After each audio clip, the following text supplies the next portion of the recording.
Hello, fans of all ages. Welcome to yet another episode of this show.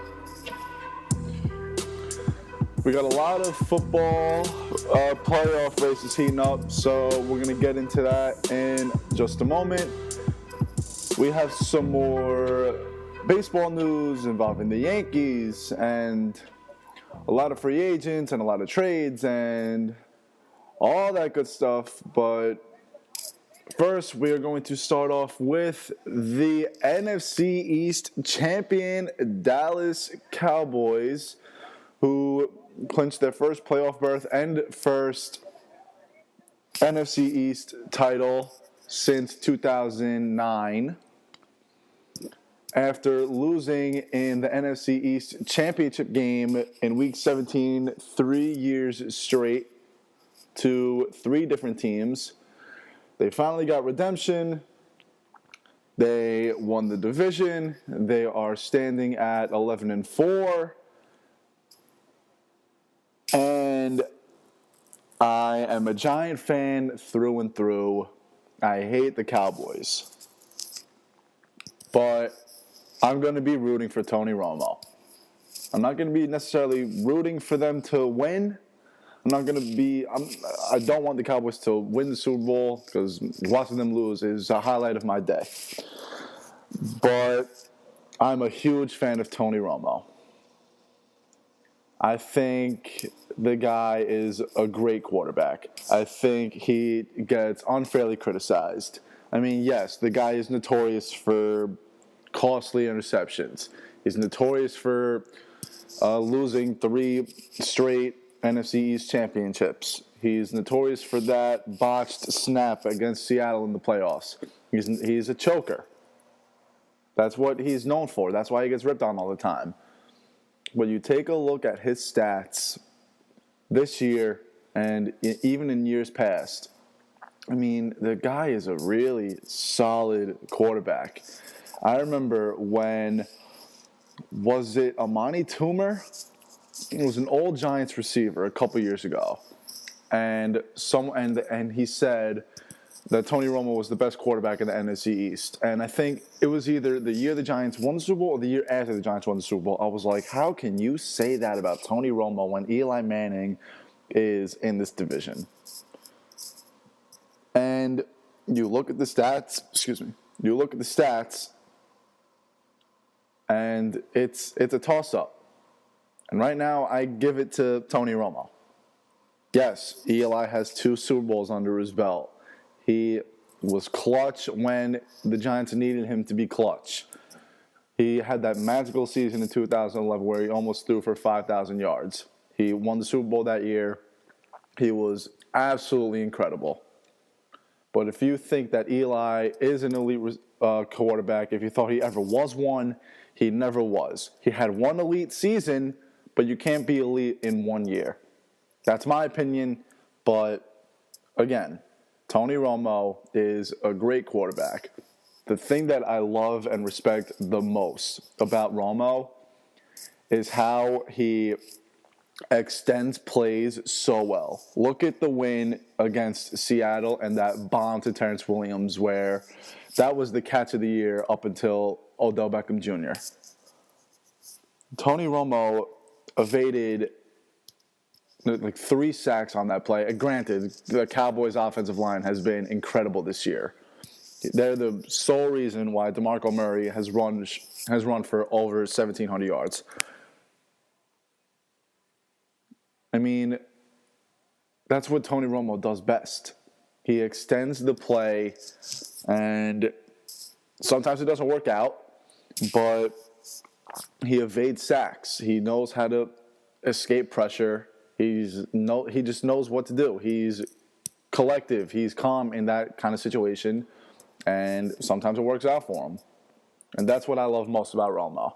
And I think that since he gets criticized so much, people don't see that about him. The Cowboys were supposed to be one of the worst teams in the league, probably the worst team in the division. They were supposed to be the laughingstock of the NFL. Their defensive line was a joke. You had questions regarding Tony Romo. No one knew DeMarco Murray was going to be the leading rusher. Dez Bryant is Dez Bryant. He's crazy. But everyone said that this team was 5-11, 6-10. And they are 11-4. They play the Redskins next week in Washington. Looking at 12-4. They won the division. I think they have a chance of getting a first-round bye. Maybe, I'm not sure. But they shut a lot of people up. Everyone was expecting somewhere between 6-10 and 8-8. And they lost their first game. I forgot who it was against, but they started off 0-1. And they won. And then they won. And then they won. And then they won. And then they beat Seattle at Seattle. And I think that's when everyone started saying, okay, the Cowboys are the real deal. They are going to do something. And if I remember correctly, they started out, 6-1, 7-1, and they lost a couple in a row. And everyone was saying, oh, here come the Cowboys. They're going to choke. Nope. They kept they were calm, cool, and collective. And they won their division. I'll be rooting for Tony Romo. I mean, I want him to do well. Let's take a look at his stats for this year. 3,400 yards, which isn't a lot, but, it's whatever. It's fine. 32 touchdowns, 8 interceptions. Tom Brady has more. Passer rating of 114. He's been sacked 29 times. He's throwing for 243 yards a game. Look at this. Completion percentage, over 70%. Over 70%. 4 guys have finished the year over 70%. And you're going to tell me that a guy like Eli is better than Tony Romo?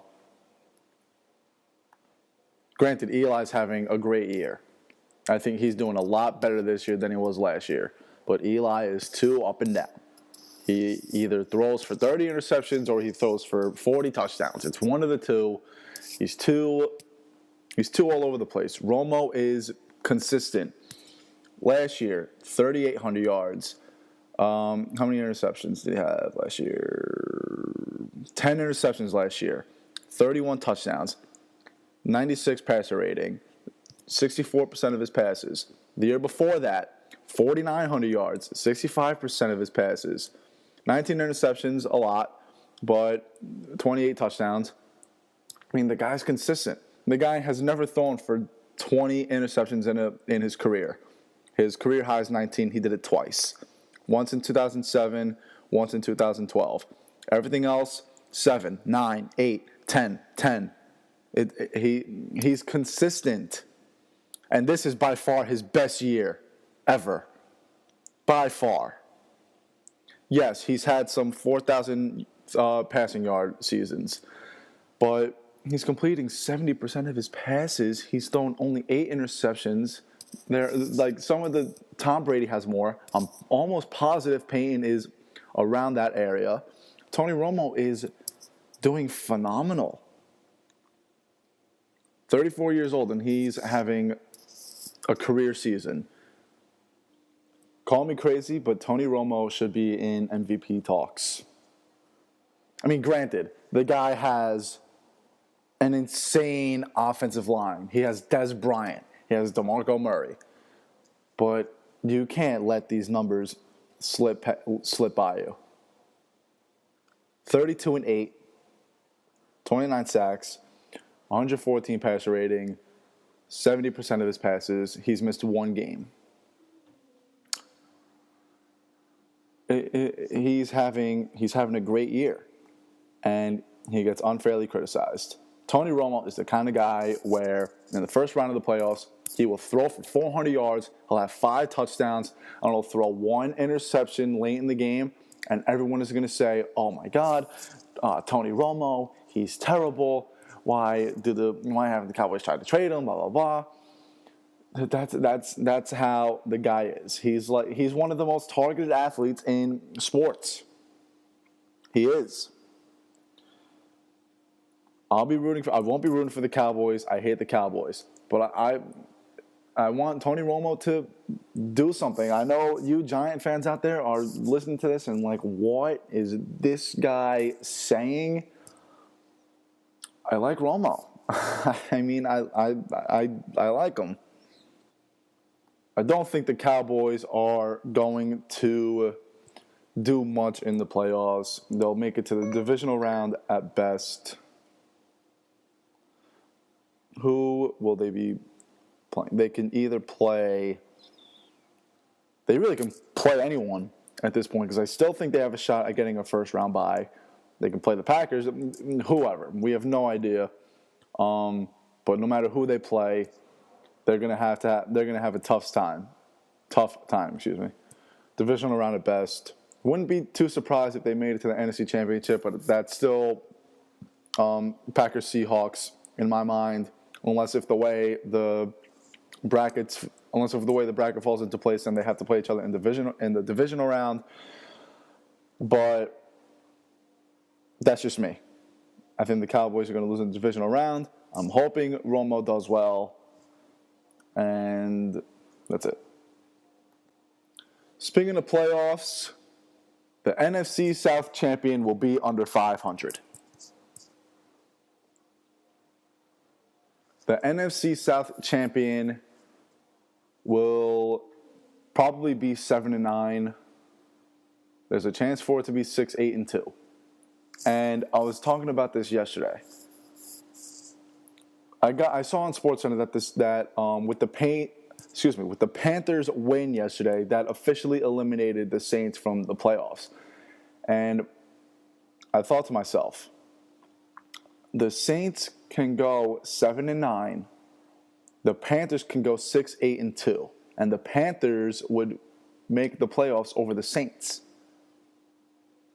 That didn't make sense to me. I mean, yes, the Panthers have less losses, but they also have less wins. But win percentage-wise, a tie counts as a half a win, half a loss. So therefore, they would have the same win percentage, and the Panthers have the tiebreaker over the Saints. That kicked out the Saints. So next week's game is Panthers at Falcons. Falcons are 6-9, and the Panthers are 6-8-1. I'm going to give this one to the Falcons. I mean, they haven't been a good team at all. But especially when they play in Atlanta, they have that offense. They have Matt Ryan, Julio Jones, Roddy White, Harry Douglas.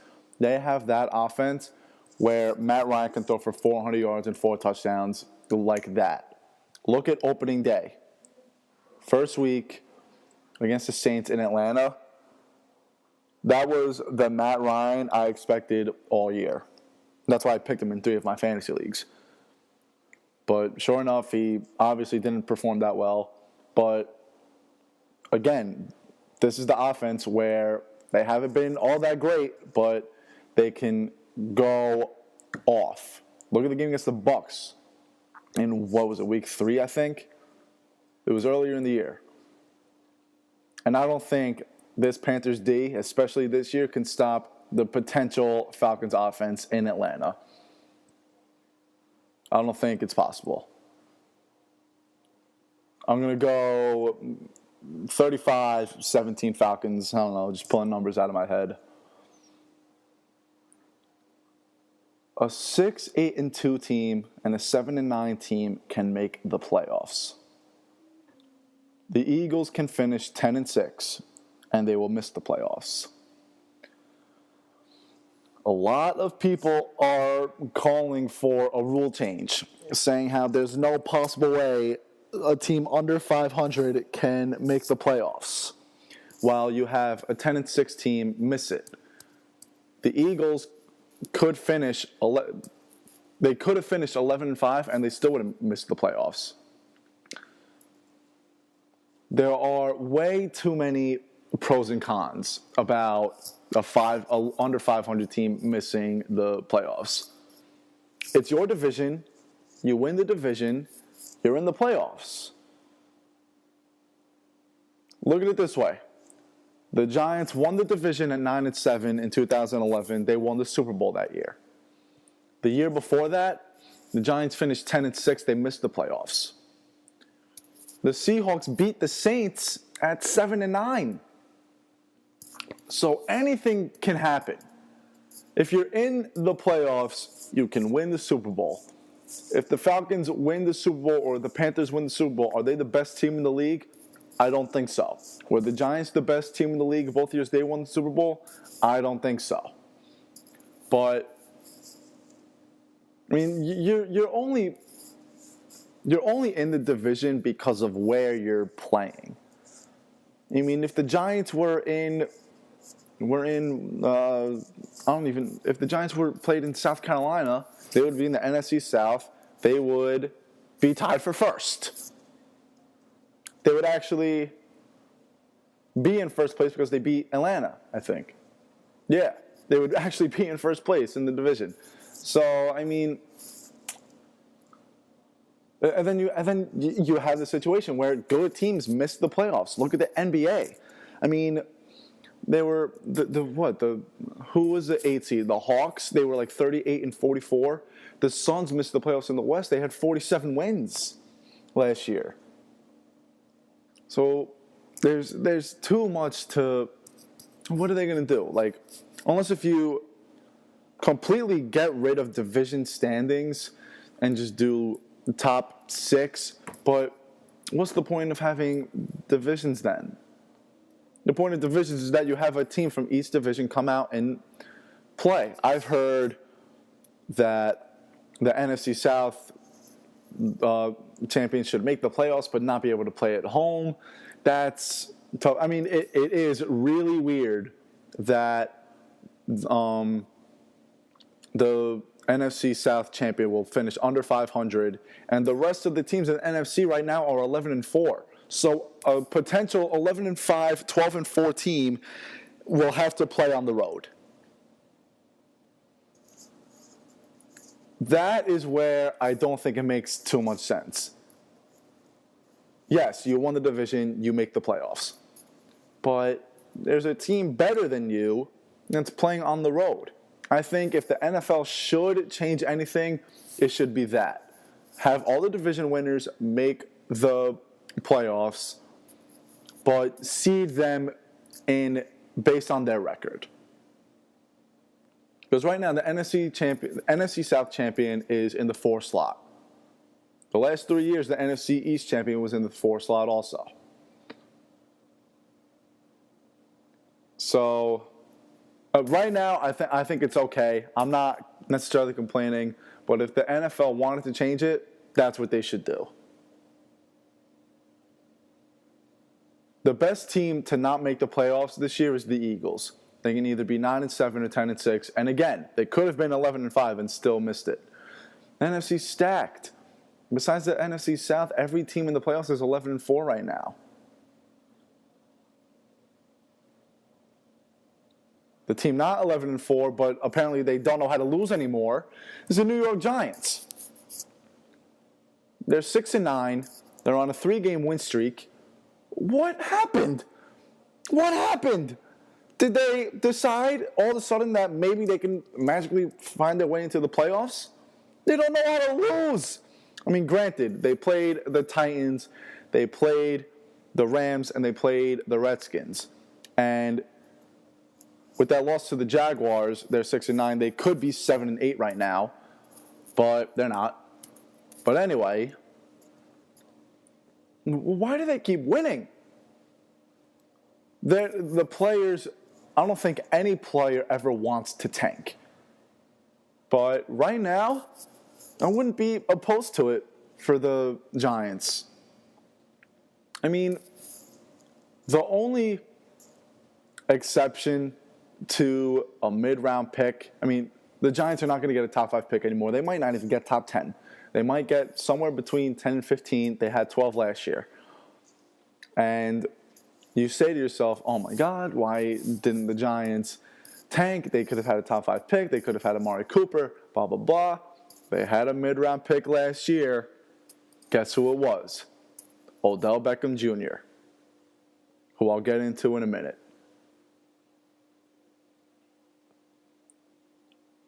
There's been tons of proof that first-round picks don't mean much to your team in the future.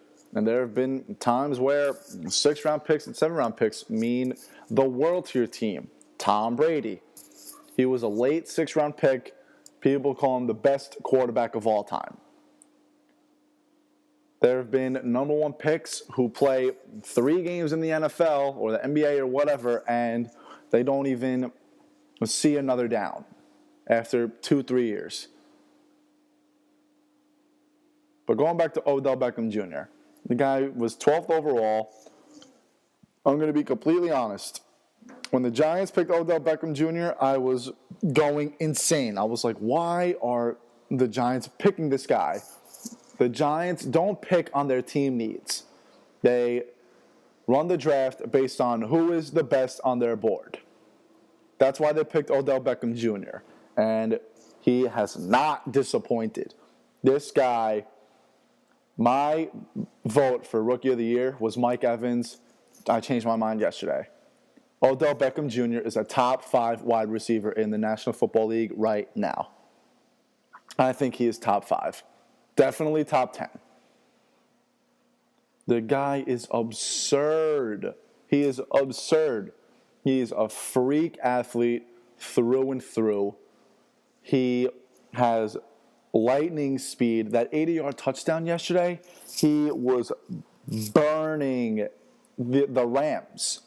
He burned them. He was in the end zone in 5 seconds, it felt like. The guy is fast. The guy can jump. The guy's hands are humongous. He catches anything in sight. The guy has some flair about him. And when Victor Cruz comes back next year and this offensive line hopefully improves, watch out for the Giants next year because Cruz and Beckham are going to be very, very dangerous. Odell Beckham Jr. is the only reason why I watch the Giants. Because I'm afraid that if I don't watch the Giants, I'm going to miss an insane catch by Odell. I mean, the guy is so exciting to watch. There's not a flaw about him. Everything about his game is what a wide receiver wants. Fast, great route runner, gets through tons of illegal contact, and he makes the catch. One-handed, two-handed, one-fingered. It's unbelievable. The guy will catch anything. Next year for fantasy, I'm picking him in all my leagues. The guy's a top 5 receiver. I love watching this guy play. And I'm very excited to see what else he has in store. Because this is his rookie year. He has 11 touchdowns. He missed the first 4 or 5 games. Missed for the first 4 games. And he leads the NFL rookies in touchdowns. I think he leads them in receiving yards. The guy's a flat-out animal. He's a flat-out animal. And I'm really excited to see what else he has in store. So Week 16 ends tonight with the Broncos and Bengals. So with that being said, let's take a quick look at Week 17 and the AFC playoff picture. There is a lot to be decided. Right now, the Patriots have the 1 seed, the Broncos have the 2 seed. Bengals, Colts, Steelers, Chargers are 3, 4, 5, 6 respectively. Still technically alive are the Ravens at 9-6, the Texans at 8-7, and the Chiefs at 8-7. The games that really matter for Week 17, the Chargers and the Chiefs. The Chargers are winning in. The Chiefs need a win and a lot of help. They have to beat the Chargers. They need the Ravens to lose, and they need the Texans to lose. If the Ravens or Texans win or they lose, they're out. And again, the Chargers are winning in. Bengals at Steelers. Both teams clinched the playoff spot already, but this will decide who wins the AFC North. The loser will play in the They will be either a 5 or a 6 seed, so they will play on the road.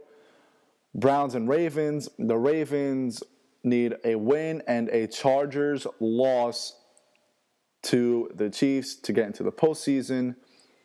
Jaguars and Texans. Houston needs a win and both the Chargers and Ravens loss to get into the playoffs, so they need a lot of help. Bills and Patriots. Patriots win. They get home field throughout. Denver needs to win tonight and next week and have the Patriots lose next week to get home field throughout. But a win tonight can clinch them a first-round bye. Both the Patriots and the Broncos have the first-round bye. Just we don't know who will have home field throughout. I think the Chiefs are out solely because I think the Texans are going to beat the Jaguars. And again, the Texans win automatically kicks out the Chiefs. The Chiefs need a win and a lot of help. I think the Chargers are going to lose to the Chiefs. I think the Ravens are going to beat the Browns. Therefore, I think the Ravens are going to get that last spot. I think the Steelers are going to win the AFC North. With the Ravens, with my thinking that the Ravens are going to win, that means the Texans will be eliminated. I think the Patriots are going to lock up home field. They just need a win against Buffalo. That should be easy. Denver's probably going to kill Oakland, but that won't be enough because they need the Patriots to lose in order to get home field throughout. So I think it will be Patriots, Broncos, Steelers and Colts at the 3 and 4. I don't know who has a tiebreaker, but I think they're going to take the 3 and the 4. The 5 and 6, I think, are going to be the Bengals and the Bengals at the 5 and the Ravens at the 6. Moving on to the NFC playoff picture. Right now we have the Seahawks at the 1 with their win against Arizona last night. Detroit's at the 2. Cowboys 3rd, Panthers 4th, the Packers are 5th, and the Cardinals are in 6th. The Cardinals just went from being the first place team to the 6th place team with their loss last night. Obviously, Panthers against the Falcons, it's winning in, losing out. That'll be the NFC South championship game. Lions and Packers is the NFC North championship game. So the winner of that game will get a first-round bye.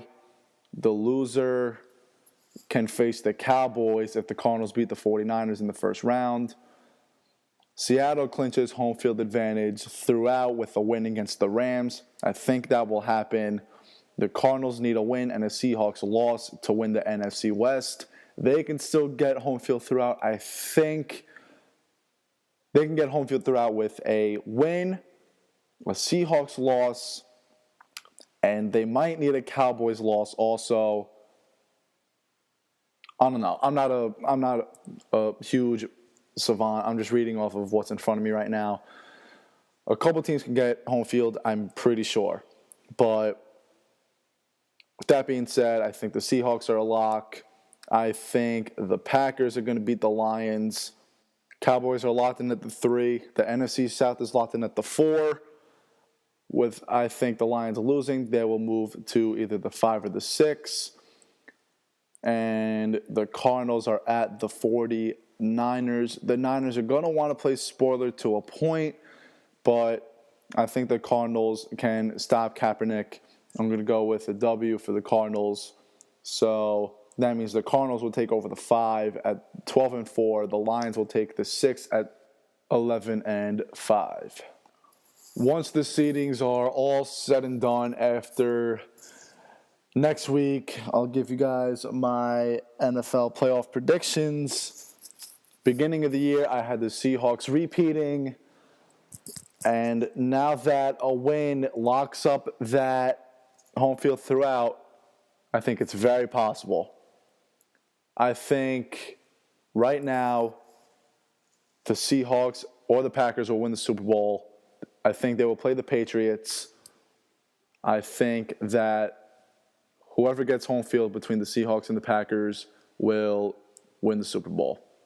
But again, after week 17, I will get more in depth into that. Maybe I'll change my mind. I'm not sure, but we'll see.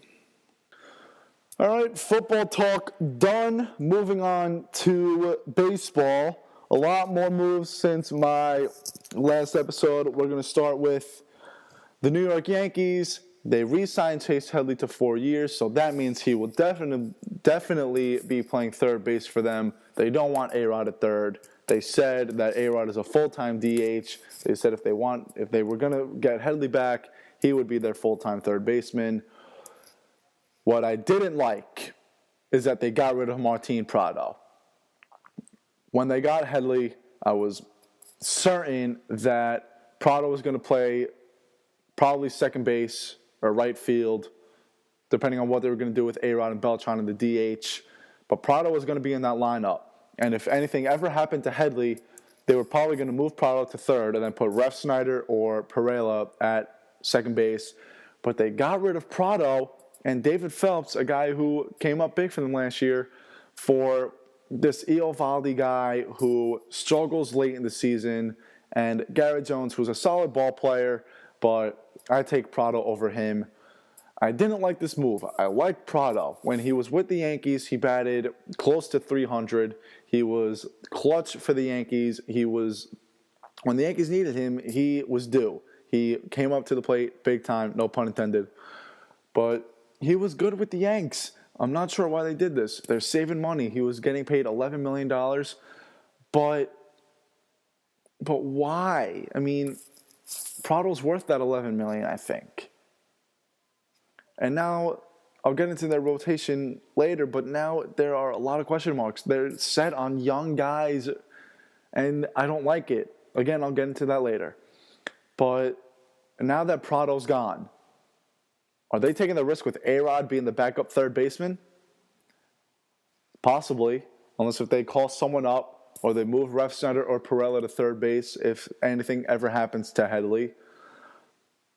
But I don't care what the Yankees do. I want A-Rod in that lineup. Whether he's a third baseman, whether he's playing first, whether he's a DH, I don't care where he's playing. I want him in the lineup. I don't want the Yankees to be paying this guy $21 million and have him on the bench. I get that Cashman is saying that he's not guaranteed any playing time, but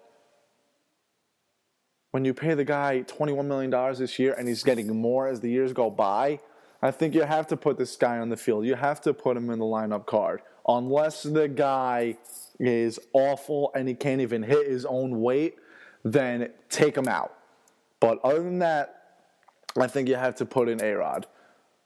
I'm not expecting a 220 season. I'm expecting somewhere around what Jeter did last year. Probably 250-ish, 260-ish. And about 20 home runs, maybe 80 or so RBIs. That'll be fine with me. But again, $21 million going right to the bench, I don't think that is a good idea. Now that Prado's gone, you assume Pereira or Refsnyder are competing for second base. I personally like Refsnyder. I wouldn't complain with Pereira. I mean, the guy did play for the big league club last year, but Refsnyder has a major league bat. He's batting .318 in AAA. He has a pretty solid glove. I like Refsnyder, and I do like what the Yankees are doing. I like how they're starting to go young again. I like how they have figured out that old vets are not the key to success anymore, because CeCe's getting old, Teixeira's getting old, Jeter's gone, A-Rod's going to be 40, Ichiro's gone. He was 41, 42. I like what they're doing. They're changing their system a lot. It's going to take some getting used to, but I like it. I'm assuming that the Yankees, at least their starting lineup, is set. They're probably going to make some moves in the bullpen. They're probably going to make some moves with backups. And unless if they get Tulowitzki out of nowhere, which I don't think they should do. I'll get into that later also. And I don't think they're going to because of Gregorius. I think their starting lineup is pretty much set This is what I would do if I'm Girardi. Ellsbury, Gregorius, McCann, Beltran in right, Teixeira, A-Rod at DH, Headley at third, Ref Snyder at second, Gardner in left. But the Yankees are not going to do that. They don't want A-Rod. They want A-Rod on the bench. Gardner never bats last. I like having a leadoff guy batting ninth. I think it gives you an extra spike at the end of the lineup.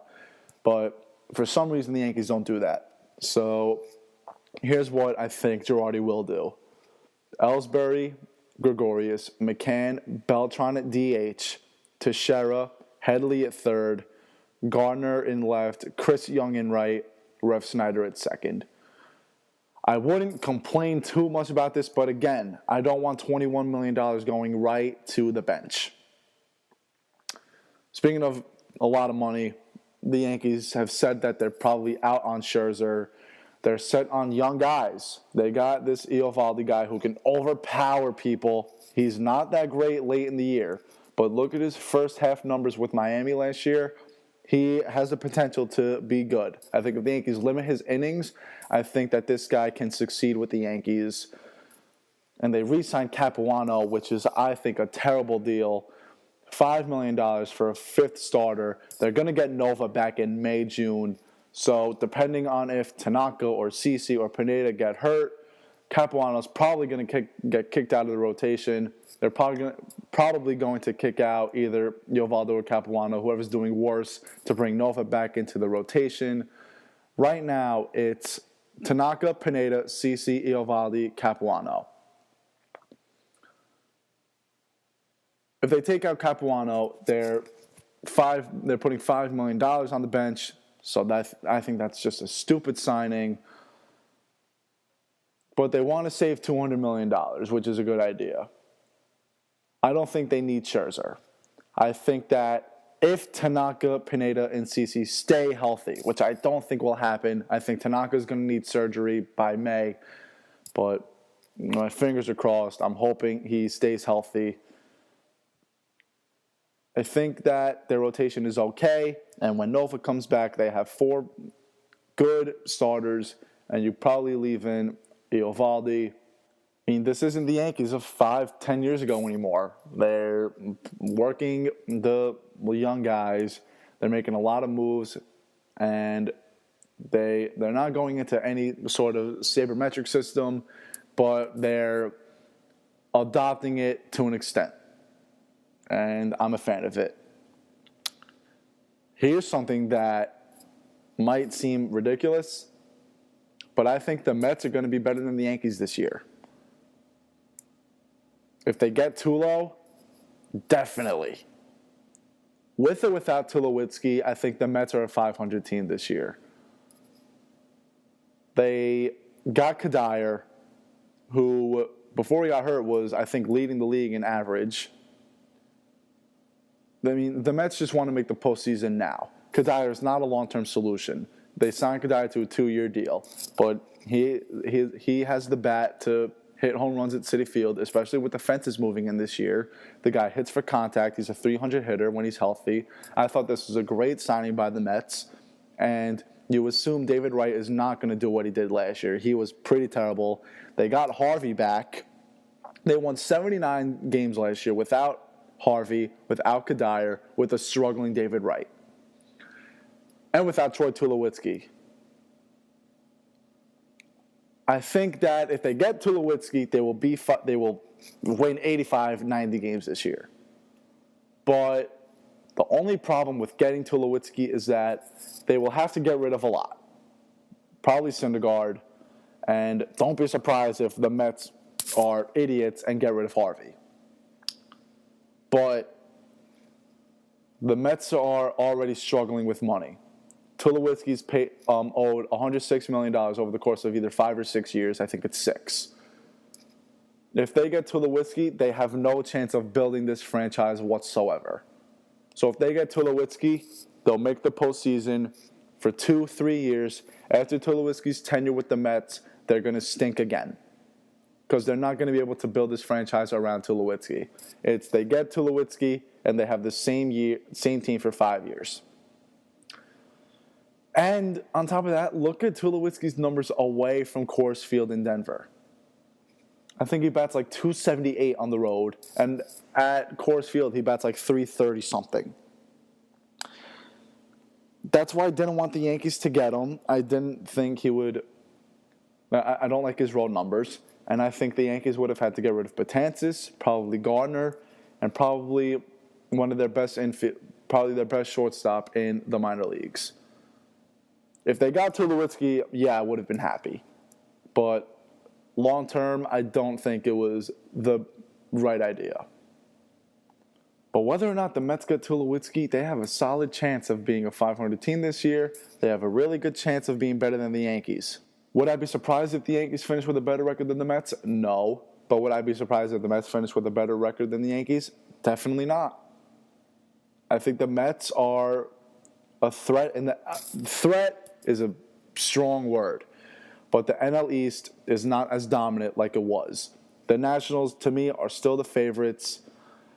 But the Marlins improved, which I'll get into. The Mets improved.